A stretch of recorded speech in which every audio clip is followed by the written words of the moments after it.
Bonjour à tous. Bienvenue au webinaire que l'on organise aujourd'hui, donc sur l'automatisation du processus des encaissements clients. On parlera de ce sujet au travers d'un retour d'expérience, celui du projet d'implémentation de la solution AR Cash Blackline chez Suez. Donc aujourd'hui, j'ai la chance d'être accompagné de Samuel, donc vice-président Blackline, qui pourra nous parler plus précisément de cette application. Bonjour. Et Nicolas, responsable IT du pôle finance chez Suez R&V, avec qui j'ai eu la chance de travailler sur ce projet il y a un peu plus de 3 ans. Bonjour à tous. Au travers de ce webinaire, on va pouvoir donc déjà se présenter, Blackline, Suez, Axis, mais également on se posera l'ensemble des questions sur le projet, comment s'est déroulé ce projet du cheminement de la décision aux clés, aux éléments un peu prérequis sur ce type de projet, les éléments importants à prendre en compte et le bilan sur ces 3 ans de mise en production de cette solution. Bien évidemment, n'hésitez pas à nous poser des questions au travers de la plateforme Webikeo. On prendra quelques minutes à la fin de ce webinaire pour y répondre. Donc, je laisse la parole à Nicolas pour nous parler de Suez. Suez, vous le connaissez très certainement déjà dans votre vie quotidienne, soit par rapport à l'eau que vous buvez, par rapport aux déchets que vous collectez. C'est un acteur majeur en France sur ces deux grands secteurs d'activité. On réalise 9 milliards de chiffres d'affaires à travers le monde, donc principalement en France. C'est 70% de notre activité actuellement. Mais par contre, c'est également la présence dans 40 pays à travers le monde, qui vont de la Chine, qui vont de l'Angleterre, l'Afrique du Sud. Voilà. On a environ 40 000 collaborateurs actuellement, et donc comme je le disais, principalement en France, à travers tout le pays, à travers les contrats que l'on peut avoir pour couvrir ces deux grands secteurs d'activité. Très bien, merci Nicolas. Parlons un peu de Blackline maintenant. Merci Damien. Donc Blackline, éditeur de logiciels finance, pionnier et leader sur la digitalisation, l'automatisation et la standardisation des processus de clôture. Nous sommes forts de 4200 clients dans le monde et on est très fiers d'avoir 50% du CAC 40 qui utilisent aujourd'hui nos solutions dans le cadre de leur clôture comptable. Blackline, c'est aussi des partenariats forts avec des partenaires globaux et des partenaires plus locaux, dont en France Axis, avec qui on est très fiers de travailler, et un bureau à Paris avec 45 personnes qui sont dédiées au succès de nos clients. On intervient sur d'abord la comptabilité générale avec la révision comptable. On intervient également sur la gestion des intercos et bien entendu, et c'est le sujet de ce webinaire aujourd'hui, sur la comptabilité client. Très bien, merci Samuel. Très rapidement, parlons d'Axis. Donc Axis, cabinet de conseil en management avec 35 ans d'expérience. Différentes practices qui sont composées chez Axis, des métiers différents comme les achats, le digital marketing, la data. Nous sommes environ 220 consultants à date impliqués sur les projets. Et plus précisément, aujourd'hui, la practice auquel j'appartiens, la practice finance, avec 3 piliers de notre offre. L'offre transformation de la fonction finance, donc l'élaboration de feuilles de route, l'accompagnement de nos clients. Deuxième pilier qui est l'optimisation et l'automatisation des processus. Le sujet qui nous intéresse aujourd'hui, donc le reflète plutôt bien. Et le pilotage de la performance, où là, on va s'adresser plutôt à un public contrôle de gestion dans les entreprises. Donc voilà. On fait également partie de la FNFE dans le cadre des sujets qui impactent toutes les entreprises sur la réforme 2024. Pour ce qui est de la présentation d'Axis, je me permets d'enchaîner, de poser déjà cette première question à Nicolas sur quelle est la raison du lancement du projet de gestion des encaissements chez Suez, donc l'historique, cette raison qu'on va pouvoir évoquer aujourd'hui. Tout à fait. Donc, en fait, le projet de chez Suez date il y a quelques années. On a commencé notre réflexion en 2017-2018. Donc, on avait plusieurs problématiques. On arrivait tout d'abord dans une réorganisation. On avait précédemment 15 CSP. On s'est recentralisé suite à une réorganisation au travers de 2 CSP principaux pour la comptabilité client. Et cette réorganisation était aussi liée donc à une réorganisation interne de chez Suez, mais avec aussi un impact qu'on avait un énorme backlog d'encaissement non lettré. Donc, c'est un point important de ce contexte initial du lancement du projet. En termes de volumétrie, c'est quelque chose qui est très important. On avait à l'époque 180 sociétés que l'on gérait dans le périmètre des centres comptables. On a une volumétrie d'1 million, 1 million 100 factures par an qui sont émises. Principalement, elles sont payées via des virements, donc 750 000 virements. On a assez peu de prélèvements, contrairement à l'activité eau, où nos clients sont des particuliers, où on peut mettre en place du prélèvement. Côté déchets, on est principalement sur des professionnels, et donc on n'a pas cette facilité de mettre en œuvre le prélèvement. À l'époque, on utilisait une application qui était DIMO, donc chèque lettrage, avec des taux de lettrage qui était peut-être faible au regard d'aujourd'hui. On était à 70%. C'était une application qui était obsolète. Quand on dit 70% de lettrage automatique, quand on rapproche des 750 000 paiements, c'est quand même 250 000 paiements qu'on doit lettrer manuellement. Quand je dis manuellement, tout simplement parce que la solution GEC lettrage ne permet pas de faire de propositions. Donc, c'était vraiment des actions humaines avec des recherches fastidieuses pour rechercher les bons éléments. Et donc, c'est dans ce contexte qu'on a eu une réflexion et qu'on a lancé donc un projet avec plusieurs objectifs. Le premier, c'était autour du cash. Comme je le disais, on avait beaucoup de lettrage qui n'était pas effectué. On n'arrivait pas à traiter le flux quotidien. On a d'ailleurs mis une task force à l'époque pour essayer de réduire cette volumétrie. Task force qui, au final, a permis d'épurer un petit peu ce backlog, mais pas suffisamment. Donc, on s'est très rapidement orienté sur une deuxième possibilité. Soit on était sur de l'humain via cette task force, soit sur un sujet plus IT. Et donc, on a essayé de voir comment on pouvait, d'un point de vue IT, accompagner le métier pour optimiser et les processus, mais également optimiser toute cette gestion des lettrages. Et donc, c'est dans ce contexte que le sujet est arrivé. Le choix aussi a permis on a pris le prisme aussi de moderniser nos outils. Comme je disais, on était sur une obsolescence technique de notre ancienne solution. Et à l'époque, des solutions du marché commençaient à émerger autour de l'IA. C'était assez novateur chez Suez. On en reparlera un petit peu plus tard. Mais c'est la première application qui intégrait de l'IA. On se resitue en 2018-2019, donc il y a quelques années. Aujourd'hui, on en parle beaucoup, mais à l'époque, c'était vraiment les prémices.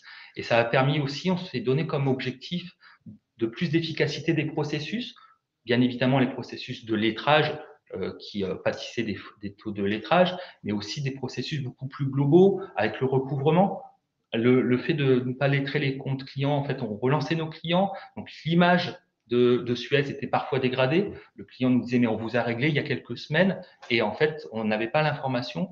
On a aussi optimisé d'autres processus de paiement interne, etc. Mais on y reviendra un petit peu plus tard. Très bien, donc, merci beaucoup pour ces précisions. Et donc justement, au regard de ce contexte, de ces ambitions et de ces objectifs, donc, quel a été le cheminement de décision qui vous a amené justement à la solution de Blackline Cash Application? Donc, au regard de ces objectifs qu'on s'est fixés, on a tout d'abord essayé de regarder au sein du groupe Suez s'il y avait des solutions qui pouvaient répondre à nos besoins. Et notamment la solution Blackline, alors à l'époque, c'était Remilia Cash, donc une solution anglaise, était déjà utilisée dans le groupe chez Suez UK. Et donc, c'est comme ça qu'on a connu la solution proposée actuellement par Blackline, donc via notre filiale qui est en Angleterre. À partir de ce moment-là, on avait également la solution de DIMO et on a lancé donc un appel d'offres pour justement voir le contexte de ces solutions, comment les solutions fonctionnaient, opéraient par rapport à notre écosystème. Et on a essayé, et c'est sur lequel on est parti, on a fait avec les deux éditeurs une présentation contextualisée pour justement que les éditeurs nous proposent comment fonctionne leur solution dans notre contexte Suez, avec des données Suez pour voir les taux de lettrage. Et les taux de lettrage en automatique de la solution Blackline étaient légèrement supérieurs à la solution de DIMO. Au-delà de ça, en fait, comment on est arrivé au choix de cache application de Blackline, c'est qu'il y avait aussi des éléments discriminants en termes de fonctionnalité, notamment deux, sur la fonctionnalité dite de recyclage. La fonctionnalité de recyclage proposée par Blackline permet de décorréler l'enregistrement comptable de l'encaissement. donc l'enregistrement sur les comptes 512, de la partie lettrage. Et donc, ça permet d'enregistrer très rapidement en comptabilité une position du cash en comptabilité, même si on n'a pas la possibilité d'identifier la facture rapidement. Et l'autre point, c'est les paiements erronés. Les paiements erronés, en fait, chez Suez, si je redonne également un élément de contexte, c'est qu'en 2015, on est passé sur une marque unique, la marque Suez. Comme je disais, on a 180 sociétés. Donc, pour un client, potentiellement, il a 180 clients qui s'appellent Suez. Et donc, parfois, il se trompe, il règle sur la mauvaise société. Et donc, la gestion des paiements erronés, c'est aussi un élément discriminant et facilité dans la solution Cash Application, permettant d'enregistrer l'encaissement sur la bonne société et de lettrer la facture de l'autre société. Et donc, à l'issue de ça, c'est ce qui nous a conduit de faire le choix, par ces éléments discriminants, ce taux de lettrage un peu supérieur, cette nouveauté technique de l'époque, l'intelligence artificielle, et de partir avec Rimilia à l'époque, maintenant Blackline, sur cette solution. Plutôt clair, merci. Ce que je constate aussi, c'est qu'on s'est, si je dis pas de bêtises, vu qu'on parle de fonctionnalités très techniques, parfois même comptables, dans ce cheminement de décision, les opérateurs métiers ont, j'imagine, eu un rôle important. Le métier est constamment présent. On travaille vraiment en binôme entre la DAF et la DSI. Moi, je représente la DSI. Mais voilà, on est vraiment un binôme. On travaille au service de nos métiers. À la DSI, on est là pour que les processus du métier s'intègrent parfaitement dans nos systèmes. Et on est là en support. On est là pour les accompagner. Et c'est vraiment un binôme. Et c'est une clé de réussite du projet. On y reviendra. Mais c'est vraiment ce binôme DAF, DSI, éditeur, ce triptyque qui fait qu'un projet est réussi et fonctionne parfaitement. Bien sûr. Ça permet de basculer sur la question suivante, sur justement maintenant, parlons de Blackline et parlons de cette application, Cash Application. Donc, qu'est-ce que Samuel peut nous en dire en quelques mots? Merci Damien. Donc je vais vous décrire l'offre de Blackline sur la gestion de la comptabilité client. Alors je vais décrire toute notre offre qui est modulaire. Donc on propose une plateforme cloud, donc un environnement de travail dédié pour les comptables. Donc le premier module, effectivement, c'est Cash Application. C'est le module qui est utilisé aujourd'hui par Suez. Cash Application qui va couvrir l'allocation des paiements aux factures, son automatisation et sa gestion. Ensuite, on a d'autres modules sur la partie recouvrement qui permettent d'abord avec le cash collection de gérer toutes les stratégies de recouvrement, dispute and deduction pour gérer tous les litiges avec les clients potentiellement, team et task pour gérer toutes les tâches et les processus de validation entre équipes. Enfin, nous avons un module qui s'appelle AR Intelligence et qui permet d'avoir du reporting en temps réel, du reporting qui est préconstruit dans la plateforme et qui est basé sur les meilleures pratiques, donc qui permet de suivre les éléments indicateurs qui sont suivis par la plupart de nos clients. Merci Damien. Alors là, vous avez un schéma d'architecture assez simplifié de notre solution. Simplement pour parler du mode de mise en place de notre solution, chez nos clients, nous commençons toujours par mettre en place Blackline Cash Application, donc pour l'allocation des paiements en facture, pour pouvoir connecter aux différents systèmes d'information. Donc que ce soit les banques, que ce soit les ERP, et aussi pour récupérer tous les avis de paiement dématérialisés directement dans notre solution. Ça nous permet d'automatiser la première partie du processus via également de l'intelligence artificielle et pour être plus précis, du machine learning. Je vais revenir là-dessus pour ensuite en fait développer cette intelligence, comprendre en fait le comportement de vos clients pour ensuite implémenter la partie Blackline Collect dans lequel vous allez gérer les activités de recouvrement et de manière plus intelligente puisqu'on va avoir plus d'informations à disposition sur le comportement de paiement de vos clients. Tout ça est relié à Blackline AR Intelligence pour créer du reporting en temps réel pour le management. Justement, ce fameux machine learning, au travers de toute cette plateforme et des applications qu'on peut voir, que peut-on dire? Alors, il y a deux niveaux d'automatisation dans notre solution d'allocation des paiements aux factures. Le premier niveau d'automatisation, c'est un niveau d'automatisation qui est fait par des règles. Donc là où on va automatiser vraiment l'allocation par rapport aux données entrantes dans Blackline et par rapport aux données disponibles dans vos ERP, donc par rapport au relevé bancaire. La manière de fonctionner, c'est que vous avez une librairie de règles qui sont disponibles directement dans la plateforme, donc plus de 250 règles que vous allez pouvoir configurer pour vos données, pour pouvoir automatiser au maximum d'allocations. Maintenant, vous allez atteindre un certain niveau d'automatisation, mais nous proposons aussi du machine learning, et le machine learning va pouvoir apprendre du comportement des utilisateurs sur la plateforme pour comprendre la relation qui peut s'établir entre certains types de données, pour ensuite créer des propositions de manière proactive à l'utilisateur. Donc, c'est l'utilisateur qui va apprendre à la plateforme comment gérer les allocations qui ne sont pas faites en automatique, et pour ensuite proposer une solution de manière proactive dès le matin, dès que les données rentrent dans la plateforme, ce qui fait gagner énormément de temps à l'utilisateur. Et donc, l'automatisation totale que vous pouvez avoir dans la plateforme Cash Application, c'est la combinaison entre les règles et les règles, entre guillemets, qui vont être créées par le machine learning, mais qui restent à l'état de proposition pour l'utilisateur. La courbe que vous voyez à l'écran, c'est la courbe d'apprentissage réelle chez un client. Donc, la courbe d'apprentissage de notre machine learning. Et vous voyez qu'on part de 20% pour atteindre 80% sur les allocations restantes après la mise en place des règles d'automatisation. Donc, ça peut être très important. Et ça, vous voyez à peu près sur 2 mois et demi, on est capable d'apprendre dans vos données pendant même la phase d'implémentation. Donc ça, c'est très important. C'est quand vous êtes live sur notre plateforme, mais nous, on a déjà utilisé vos données, on les a déjà compris, donc on vous propose déjà des propositions d'allocation qui sont faites directement par le machine learning. D'accord. Donc une vraie plus-value sur justement ces propositions qui facilitent le traitement et qui permet à la solution d'apprendre. Absolument. Très bien, donc plutôt clair, une plateforme avec un certain nombre d'applications dédiées sur ce processus order to cash de l'encaissement client jusqu'au recouvrement, avec une solution intégrée et une porte d'entrée sur cette solution cash application avec une expertise métier de 150 règles, mais aussi une technologie machine learning qui évolue au fil du temps.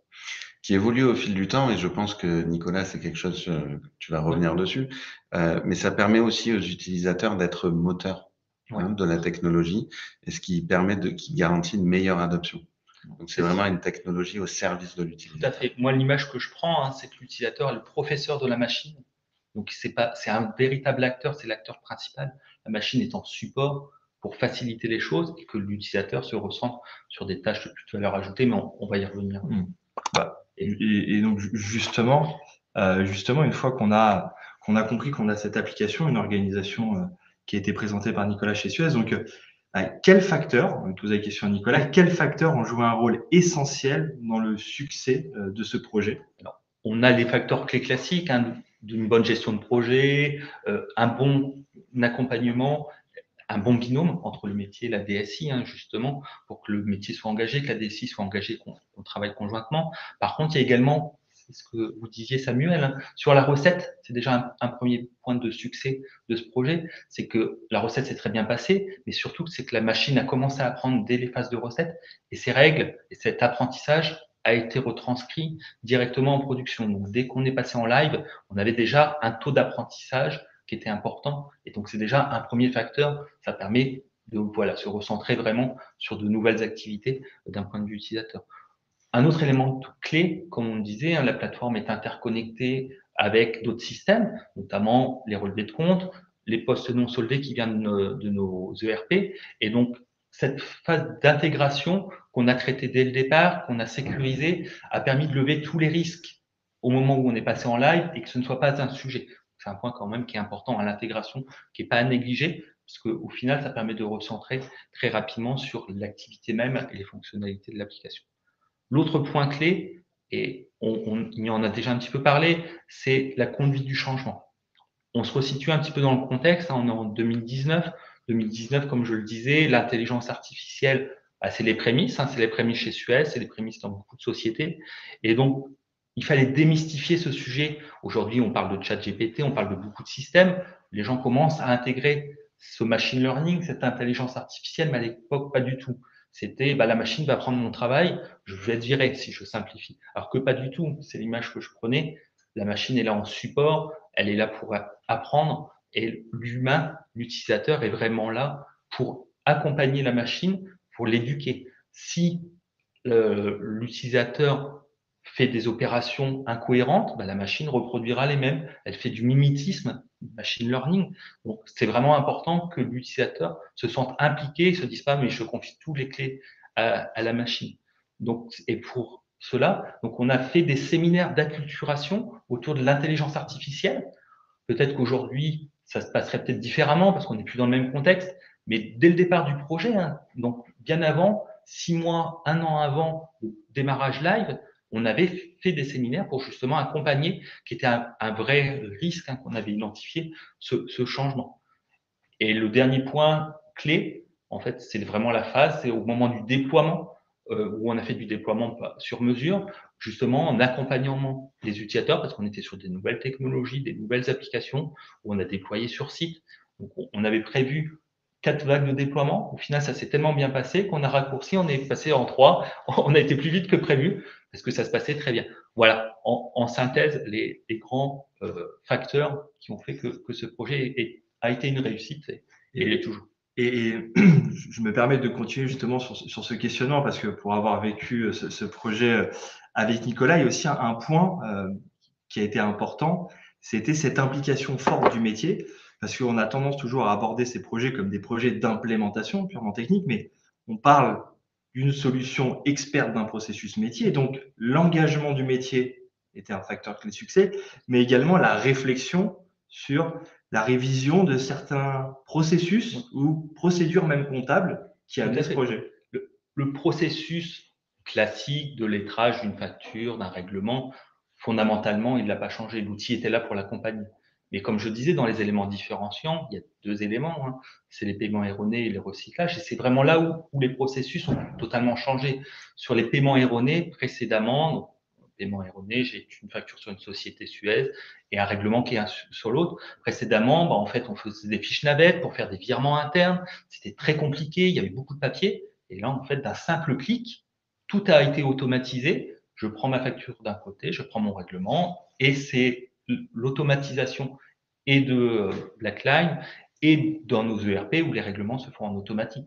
C'est un des premiers changements. L'autre grand changement dans les processus, c'était la vision du cash dans nos ERP, dans toute la chaîne order to cash, où précédemment, étant donné qu'on avait un stock de paiements non lettrés qui était important, en fait, on n'avait pas notre position cash qui était connue, alors que là, actuellement, on connaît dès le milieu de matinée notre position en comptabilité et l'information est diffusée dans l'écosystème order to cash jusqu'au recouvrement. Donc, ils savent dès le début de l'après-midi qu'un client a payé la veille et donc ça facilite grandement les choses dans toute la chaîne, dans toute la fin de la chaîne order to cash, avec des changements de processus qui ont été menés. Donc, donc projet très intéressant qui pousse le métier à réfléchir.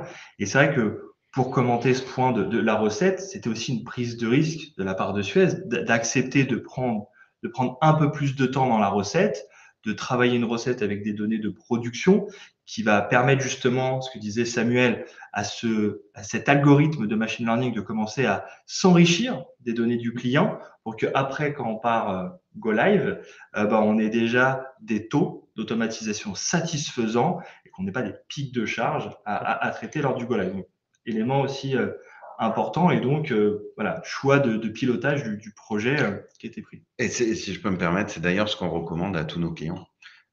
Ça permet d'aller plus vite et ça garantit l'adoption de la solution.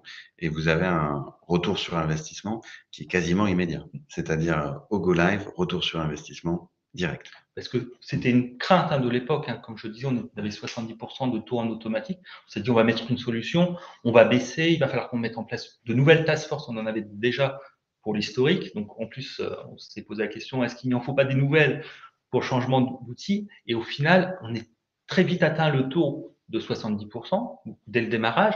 Puis après, on est remonté. Et donc, en fait, cette crainte du fait de l'apprentissage dès la recette, en fait, a été levée et c'était aussi la bonne surprise dans le conduit du changement qui est importante. Et en complément de ce que disait Nicolas, en effet, l'opérateur métier devient le professeur de l'application, donc déjà une relation professionnelle avec une solution. Mais ce qui est aussi important de noter, c'est que si jamais l'opérateur métier fait une erreur sur l'apprentissage qu'il va faire au robot, dans l'application Blackline Cash Application, il y a la possibilité justement de reprendre ce lien d'apprentissage qui n'a pas été bon. Donc, il y a la possibilité de piloter ce lien d'apprentissage et de le désactiver lorsque justement l'utilisateur s'est trompé. C'est important, on casse un peu l'image de la boîte noire. L'intelligence ne se substitue pas à l'humain. Exactement. Donc, c'était un point important. Et donc, une fois qu'on a parlé de ce projet, des facteurs, donc aujourd'hui, si on doit faire un bilan, le résultat après 3 ans d'exploitation de cette solution chez Suez. Donc, on a fini donc de déployer début janvier 2020, 3 ans après. Premier indicateur qui montre que c'est un succès, c'est tout simplement le taux de lettrage que l'on a dans l'application. Actuellement, on a un taux de lettrage de 90% dans l'application. Alors, c'est un taux de lettrage combiné, c'est-à-dire qu'on a 80% qui est fait en automatique, sans aucune action humaine, et 10% complémentaire, où on a des propositions et l'utilisateur n'a qu'à valider très simplement la proposition de l'outil. Donc voilà, c'est ce qu'on regarde et ce qu'on suit très régulièrement, donc 90%. Là, on est sur un volume. Nous, on regarde côté Suez aussi un autre indicateur d'automatisation, c'est par rapport à la valeur des règlements. Si on regarde et qu'on change le regard, le point de vue, on n'est plus à 90%, mais on est à 70% des paiements qui sont lettrés en automatique ou en semi-automatique par rapport à la valeur. Donc 30% en manuel. De prime abord, ça peut paraître beaucoup. Nous, en fait, on voit ça d'un très bon œil, dans le sens où ça veut dire que ce sont les paiements à fort montant pour lesquels on a besoin que l'humain reprenne la main et fasse l'analyse. C'est-à-dire qu'il se recentre sur des sujets à plus forte valeur, là où il y a le plus grand cash, et tous les petits paiements sont faits en automatique avec sans aucune valeur. Si on avait été l'inverse, si on était à 99% en volume, ça voudrait dire que l'utilisateur se focalise avant tout sur des petits paiements et donc le coût du lettrage serait plus important et serait pas forcément, il n'y aurait pas forcément un ROI. Donc c'est un point de vue très très intéressant. L'autre point, c'est que en termes de résultats, ça a permis bien évidemment de démobiliser la partie task force qu'on avait pu mettre en œuvre à l'époque et donc de rationaliser les équipes vu que cette task force a été décommissionnée à l'époque. Si je reviens donc par rapport au taux, les résultats sont bons, comme on est à 90%, précédemment avec l'ancienne solution on était à 70%. Par contre, c'est un travail de surveillance régulière qu'on l'on suit. Donc très régulièrement, on regarde ces taux, on essaye de trouver des axes d'optimisation, toujours pour grappiller quelques points. Avec Blackline, à chaque fois, moi j'essaye de voir avec eux qu'est-ce qu'on peut faire en plus pour être dans l'amélioration continue, pour éviter une dégradation. Parce qu'en fait, les clients ont aussi des pratiques qui changent au fur et à mesure.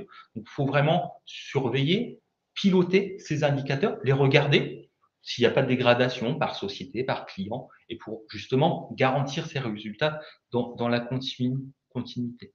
L'autre résultat, c'est aussi la transversalité de cette information, comme je le disais, l'information du cash qui arrive. La première étape, c'est ce lettrage, mais qui est déversé dans la comptabilité, qui remonte jusqu'au recouvrement. Et les équipes recouvrement et comptabilité client, ces deux équipes différentes chez Suez, se parlent beaucoup plus qu'à l'époque. L'information transite beaucoup plus, parce qu'un règlement qui n'est pas lettré, le recouvrement a forcément besoin de l'information, et inversement, donc ça a permis aussi de diffuser l'information et d'améliorer les choses. Voilà, notre DSO s'est pu améliorer, notamment avec le fait que les règlements soient correctement lettrés. Et il y a eu des résultats grandement positifs donc, grâce à cette solution.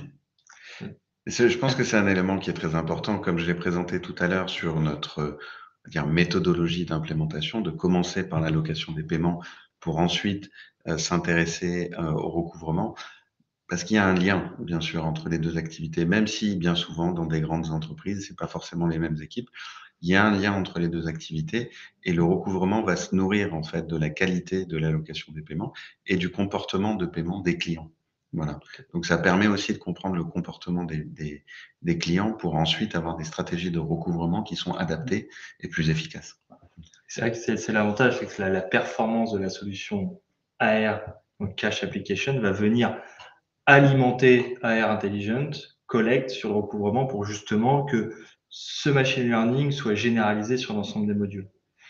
Il y a un élément qui était intéressant et que je relève avec Nicolas, c'est que En effet, quand on arrive à ce niveau de pilotage et de KPI, lorsque sur ce processus-là, on arrive à faire de l'analyse de rapprochement par rapport à la valeur et au volume, qu'on a une vraie stratégie de se dire que dans les équipes du CSP, on se focalise sur des paiements à forte valeur ajoutée, c'est-à-dire qui ont des impacts importants dans l'organisation, où ils nécessitent une expertise comptable au regard de la complexité qui est propre à Suez. Donc, déjà, on se dit que la solution et les indicateurs, on a un panel d'indicateurs qui va permettre au métier de piloter selon l'axe qu'il souhaite, valeur, volume, etc. Donc, le reporting, on n'a pas besoin de beaucoup de reporting, hein, mais le reporting proposé, voilà, permet, on a des comités lettrage tous les mois et voilà, ces indicateurs de taux, de clients, de lettrage sont suivis régulièrement et la plateforme nous permet d'avoir notamment ces éléments de pilotage pour le métier. Je reviens juste, là j'ai parlé beaucoup d'aspects positifs, hein, de résultats. Il y a un élément où on est encore à s'améliorer, c'est les avis de paiement, c'est ce que vous parliez, hein, dans les interfaces.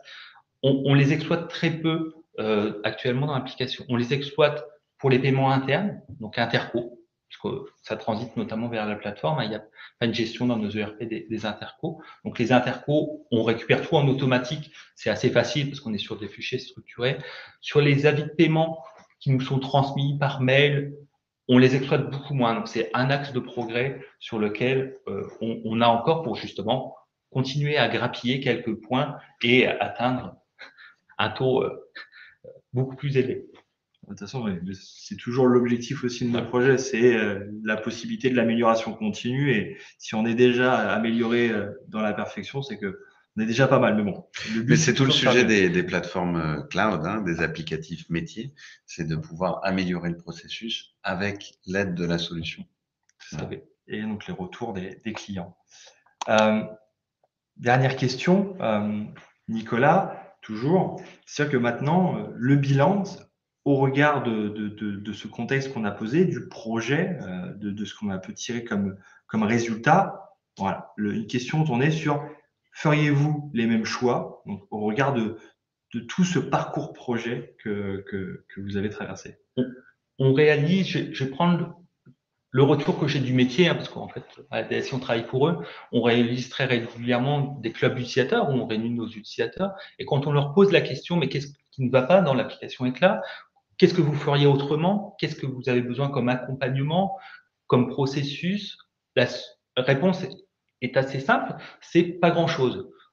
Je vais en parler des avis de paiement, je vais pas y revenir, mais la solution, d'un point de vue ergonomique, satisfait pleinement les utilisateurs, même peut-être les plus réticents à l'origine, on les entend plus, satisfait pleinement en termes de taux de lettrage, en termes de propositions. Alors, on a toujours des petites choses à ajuster, comme je le disais, il me faut remarquer, mais pourquoi cette facture, enfin, ce règlement, c'est pas lettré en automatique avec cette facture? Donc, on est dans l'amélioration continue, c'est ce qu'on analyse, on pose potentiellement à Blackline, mais d'un point de vue métier, tous les retours que l'on a, c'est, voilà, ils sont très enthousiastes par rapport à cette solution et ils ne reviendraient pas en arrière sur d'autres solutions. Peut-être qu'il y aurait d'autres choix à date, mais en tout cas, la solution correspond parfaitement aux besoins de Suez actuellement. Et d'ailleurs, c'est ce que vous voyez, hein, par rapport au taux de lettrage que j'ai exposé, on a 90%, on est parfois proche à 4, enfin, en fonction des mois ou des trimestres, à 89 à 91% en fonction des comportements des clients, mais on a un taux de lettrage qui est quand même très satisfaisant et qui facilite grandement les choses. L'autre aspect, c'est aussi l'aspect reporting, qui permet de piloter aussi le cash chez Suez, hein, sur cette partie-là, puisque ça redescend en automatique en comptabilité tous les jours. Donc voilà. Donc 3 ans après, beaucoup de satisfaction de la mise en œuvre de ce projet, un taux de lettrage très important, des utilisateurs satisfaits. Et donc c'est les points principaux que je retiens avec l'implémentation de cette solution chez Suez. Et en complément de ce bilan, je me souviens qu'à l'époque, il y avait un sujet, un questionnement autour de la qualité des données. On sait que c'est un sujet qui est prédominant chez l'ensemble des entreprises, la qualité des données du référentiel. Est-ce que ces inquiétudes du début de projet, parce qu'on voit bien que ça a un lien, comment elles ont été absorbées 3 ans après par rapport à ces qualités de données, ces sujets d'automatisation de qualité de données? Ouais, je suis d'accord sur ce sujet. Au démarrage, on a une dizaine d'applications de facturation qui sont déversées dans notre ERP. En fait, on s'est dit, ça va être compliqué. On va mettre beaucoup de temps à faire apprendre à l'application comment fonctionner, comment ces fameux liens d'apprentissage, ces liens vont être constitués. Au final, 3 ans après, on n'en parle plus. Donc peut-être que à la place qu'on ait un taux à 90%, alors je n'ai plus l'historique, hein, mais peut-être au bout de 6 mois ou même un an. Alors si on avait une qualité de données, peut-être qu'on aurait été à 5 mois, 4 mois, mais au final, avec un peu de recul, ça correspond pleinement, enfin très rapidement, on a atteint des taux très importants et cette qualité de données, certes, a peut-être mis un petit peu plus de temps à créer plus de liens entre des comptes clients, des opérations de facturation, mais c'est pas forcément un sujet. Alors après, chaque entreprise est différente, chaque qualité de données, qu'est-ce que l'on met derrière qualité de données? On avait des comptes clients jamais uniques, hein, une même société, un même client, on peut avoir des dizaines, des centaines de comptes. Voilà, au regard de chaque entreprise et à chaque prisme que l'on prend, ça peut être différent. Mais ce sujet, dès qu'on parle d'IA, de machine learning, est importante. C'est un point à prendre en compte. Après, on a eu l'apprentissage dès la recette, donc ce qui a aussi permis de lever un certain nombre de difficultés autour de cette qualité de données. On y travaille toujours encore par rapport à des liens d'apprentissage qui pourraient être erronés. Mais voilà, c'est un sujet à prendre, d'avoir en arrière-plan, mais en tout cas, la solution n'a pas eu d'effet négatif par rapport à cette qualité de données, ce qui est un point important. Oui, je pense qu'il y a 2 éléments qui répondent en fait à la problématique de qualité de données. La première, c'est la flexibilité des règles qui sont disponibles dans Blackline lors de la configuration, qui permet de s'affranchir un peu d'une mauvaise qualité de données. Ça, c'est le premier élément sur l'automatisation pure. Donc, quand on parle de machine learning après, c'est l'efficacité de ce machine learning pour pouvoir apprendre du comportement des utilisateurs, même avec une complexité de données assez élevée. Et ça, pour être assez précis, donc on utilise des données de production avant d'être en production pour pouvoir créer justement cette intelligence. Mais derrière, en fait, ce qu'on voit, hein, les courbes d'apprentissage et que vous avez pu voir à l'écran tout à l'heure, c'est qu'il faut à peu près 3 mois, 3 cycles complets pour que le machine learning puisse vraiment apprendre de l'utilisateur, et ce, même dans un environnement de données complexe. Très bien, merci, hein, merci pour ces retours. Alors, je vais me permettre d'ouvrir les différents échanges, voir si nous avons des questions. Donc, c'est le moment, si vous en avez, n'hésitez pas. Si vous avez des questions ou des éléments que vous souhaitez partager. Alors, je vais en profiter parce qu'on a eu des échanges dernièrement et ça me permet déjà de repositionner. On a parlé de ce processus de gestion des encaissements clients, l'importance de le fiabiliser, de le sécuriser, d'être efficace. On voit pourquoi, parce que on sait qu'aujourd'hui, il y a un sujet d'actualité qui est la réforme 2024. Beaucoup d'entreprises se posent la question, mais quel est le lien entre ce processus de gestion des encaissements, c'est-à-dire la capacité de rapprocher avec mes factures, versus cette réforme et l'envoi de factures et du e-reporting? Il faut quand même se poser la question que demain, dans le cadre de cette réforme, l'État exige dans le flux e-reporting, dans certaines transactions, notamment les prestations de services avec les TVA collectés sur encaissement, justement de remonter l'information de l'encaissement client dans ce e-reporting à l'administration fiscale, plus précisément le 10.4. Donc, on s'aperçoit que, voilà, fiabiliser, sécuriser, ça va permettre aussi peut-être, certainement, de pouvoir très simplement remonter ces informations de paiement auprès de l'administration fiscale, rapprocher en temps et en heure à la bonne facture, prestation de service, TVA collectée sur encaissement. C'était déjà un premier point d'échange qu'on peut avoir en ce moment avec les clients, et c'était, j'anticipe si jamais cette question était amenée à venir. Donc, voyons voir si… N'hésitez pas à poser vos questions, on est là pour y répondre. Voilà. Après, bien sûr, si les questions ne viennent pas maintenant et qu'elles viennent plus tard, notez nos informations, n'hésitez pas à récupérer nos mails et nous poser des questions concernant l'application à Samuel, des questions sur le retour d'expérience de Suez et l'impact à Nicolas, et moi-même sur tout ce qui est démarche projet, point d'attention, facteurs clés sujet à ne pas oublier. Oubliez qu'on est sur une application métier avec une expertise métier, donc ne pas sous-estimer le processus, l'engagement du métier, la réflexion autour de certaines procédures comptables. pour permettre à l'application d'être optimale. Absolument, et c'est tout le sujet de notre partenariat avec Axis. Alors, on essaie d'être dans cette expertise order to cash. Bon, peut-être pas forcé. Ah, si, on me fait signe qu'il y a potentiellement une question. Alors, je reste sur... très bien. Alors, très bien. Je lis la question. Quelle a été la durée du projet du choix de l'outil au premier déploiement? Quelle a été la durée du projet, du choix de l'outil? Donc, on est plutôt sur cette phase de sélection de l'user. Je pense qu'une fois que l'outil a été choisi, la durée du projet. Ouais. C'est ça. Ouais. Alors, si je reprends de toute façon, on a lancé l'appel d'offres en septembre 2018. On a fait le premier déploiement en été 2019. Donc, consultation, on était sur un an avec la phase du projet. La phase du projet en tant que telle, on était sur 8 mois, je crois. Oui.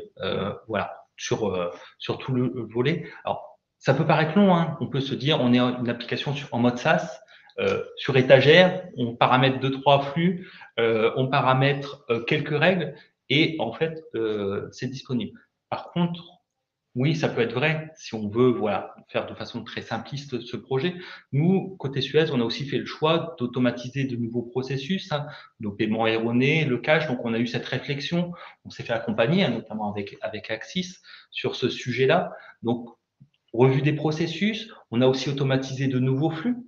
Donc, via la plateforme, on automatise tout ce qui est frais bancaires. Précédemment, ils étaient saisis à la main. Alors, on n'est pas du tout sur de l'order to cash, mais on intègre et en fait, la plateforme nous génère nos écritures comptables.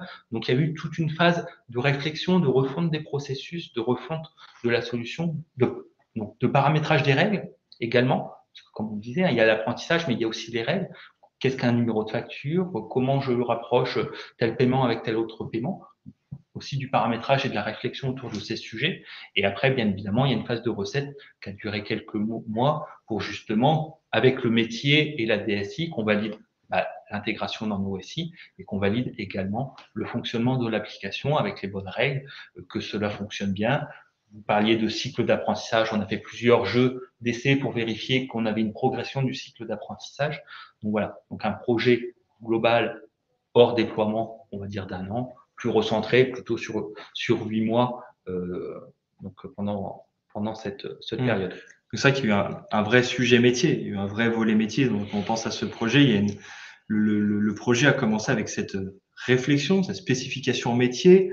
On parlait justement des paiements erronés, donc toute la mécanique justement des écritures de dette, de créances dans les sociétés avec le lancement des intercomptes automatiques, les différents process que l'on peut évoquer, on ne rentrera pas dans le détail, mais des chèques et de l'ensemble des sujets qu'on a pu traverser. Donc, il y avait une vraie réflexion métier aussi sur les comptes PNL et l'analytique, parce qu'il y a du paramétrage sur les comptes PNL pour permettre de faire des affectations sur le compte client. Donc, toute une réflexion sur le choix du plan de compte, les analytiques affectées au regard de toutes les sociétés, des points d'arbitrage à prendre pour justement basculer dans cette phase d'implémentation, de paramétrage de la solution et qu'elle soit paramétrée justement de toute cette phase métier permet de simplifier, faciliter, pas simplifier, faciliter ce paramétrage pour tenir les meilleures performances de Blackline.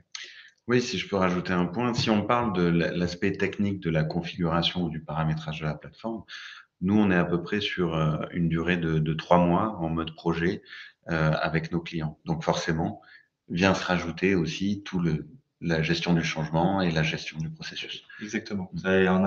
Comme l'a rappelé Sylvie Nicolas, la conduite du changement, la phase de recette, on va recéter unitairement l'application. Petit 2, on va recéter l'intégration donc les recettes d'intégration de l'application. Petit 3, on va tester l'apprentissage. Et c'est justement là où toute cette phase de run, oui, ça prend du temps. Alors, ça prend du temps, tout est relatif. On rajoute quelques semaines sur un planning projet, mais on sécurise la mise en production, la TMA de l'application dans les DSI, on sécurise les taux parce qu'on arrive à une certaine performance et le plan de charge des équipes métiers. Et le retour sur investissement. Bien évidemment. Qui est toujours important. Donc, on espère avoir donné une réponse complète à cette question. S'il y a d'autres questions, n'hésitez pas. Ah si, alors on me fait signe qu'il y a d'autres questions. Pardon. Les ERP fournissent des fonctionnalités de cash app.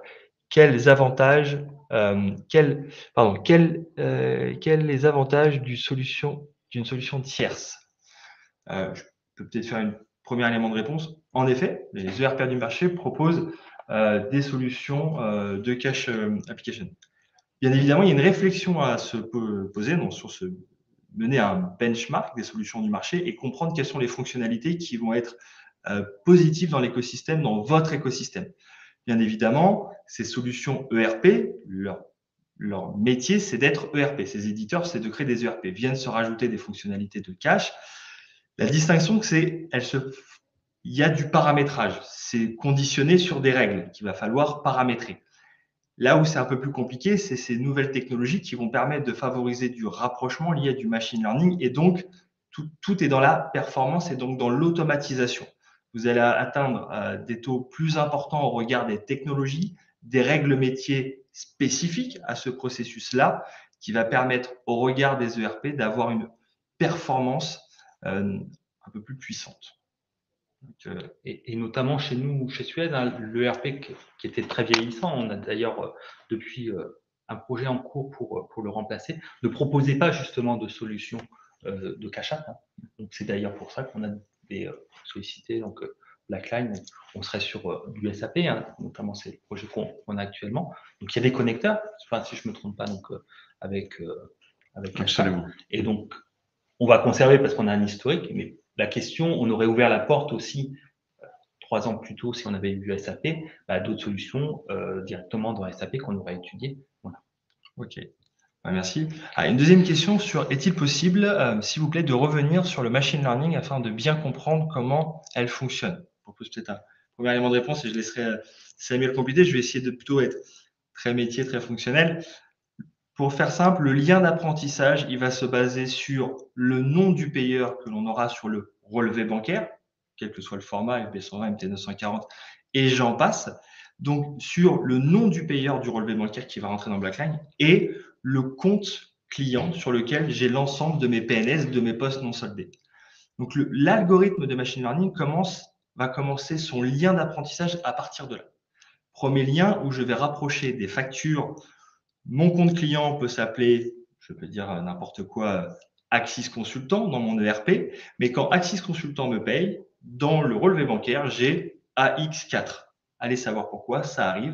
Et donc, j'ai le lien d'apprentissage qui va se faire entre AX4 et mon nom tiers, ce qui va me permettre après de rapprocher mes PNS. Et ensuite, l'algorithme va venir s'enrichir des habitudes.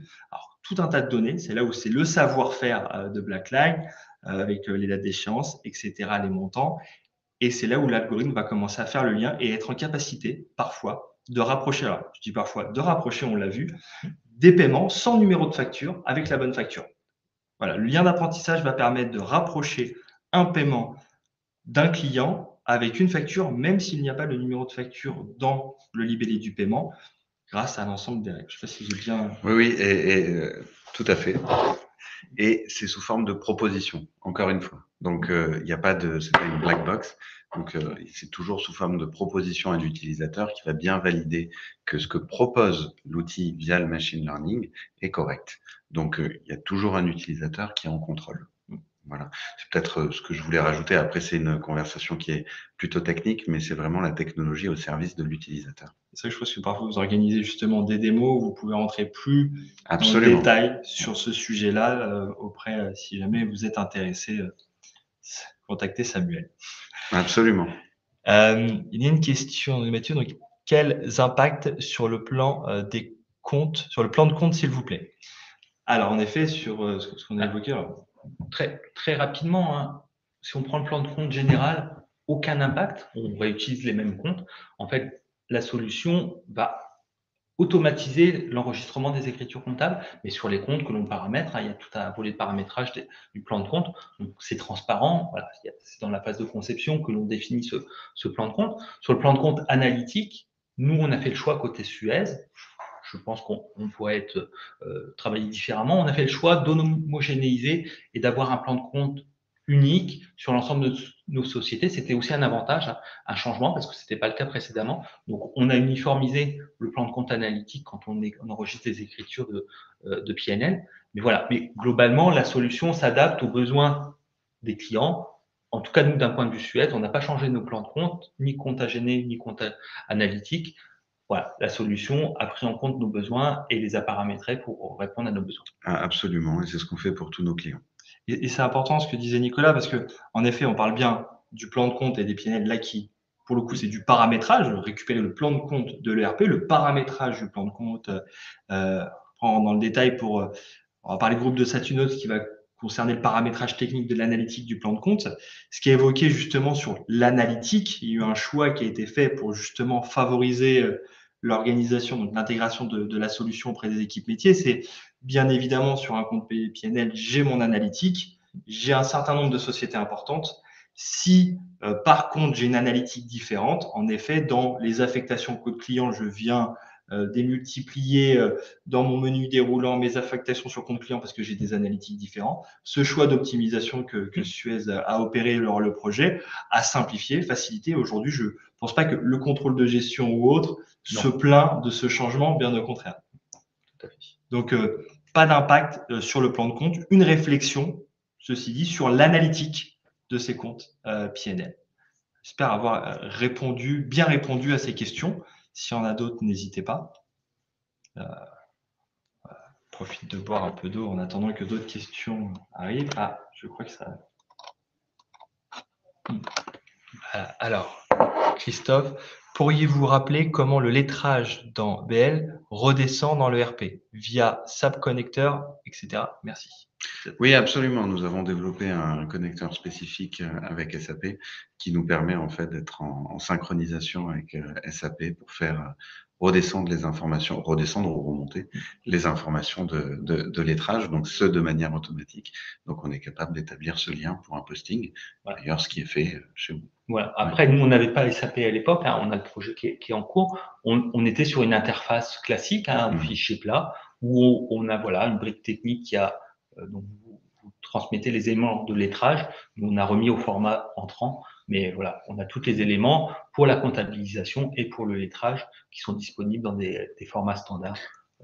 Et on a des clients qui travaillent sur tous les ERP et on est capable d'établir cette connexion, donc soit via un connecteur quand il est existant, quand on l'a déjà développé, ou via des interfaces qui sont des interfaces relativement classiques. Et je complète au vu de la question que également le choix d'envoi à l'ERP dans la journée dépend du client. Si je ne dis pas de bêtises, chez Suez, il y a un premier envoi le matin, des éléments qui ont été lettrés en automatique. Il y a un envoi vers midi, si mes souvenirs sont bons, ça peut-être changé. C'est le premier envoi. Hein. Le premier envoi, c'est 11h45. Voilà. Bon, après, c'est plus des questions techniques hein, pour que ça redescende. On en a un dans le milieu d'après-midi et un dernier en fin de matinée. Et notamment, côté métier, ils ont comme pour consigne de traiter tous les lettrages avant 11h45 pour justement que la comptabilité à midi soit à jour et que l'information soit diffusée dans l'ensemble de l'ERP. Donc, ça peut être fait soit en automatique, on a programmé, soit en cas d'urgence, on a la possibilité de cliquer sur un bouton et ça part en automatique, quelle que soit l'heure et quelles que soient les informations qu'on souhaite transmettre. Voilà, donc une capacité d'avoir, voilà, vous pouvez gérer la fréquence d'envoi de ce fameux journal d'écriture de Blackline vers le RP pour avoir les écritures de rapprochement et également après le programme de lettrage qui est propre à l'ERP qui pourra se lancer. Et j'entends bien évidemment, comme on l'a évoqué tout à l'heure, donc pour les écritures de dette et de créances qui viennent ventiler les bons comptes pour après vous permettre de lancer les intercos depuis votre ERP. Pareil, on espère avoir bien répondu à cette question. Est-ce que nous avons d'autres questions? En plus, c'est bien, on dépasse un peu le temps. On devait s'arrêter à 45, il est 54. Donc, s'il y a d'autres questions, n'hésitez pas. On est toujours disponible. En tout cas, voilà, je rappelle, hein, c'est vrai qu'on a mis nos informations. Je fais du redit, mais notez les mails si jamais vous avez d'autres questions ou vous souhaitez peut-être plus contacter Suez en privé sur le retour du projet ou Samuel sur la solution ou Axis pour démarches et réflexions autour des solutions du marché, n'hésitez pas. Pas de questions. Bon, je me permets de donner le clap de fin, si je puis dire. Très bien. Donc, merci pour votre écoute. Merci beaucoup pour vos questions. On espère vraiment y avoir répondu correctement. Peut-être à bientôt pour un prochain webinaire sur une thématique Order to Cash. Merci à tous. Merci, bonne journée.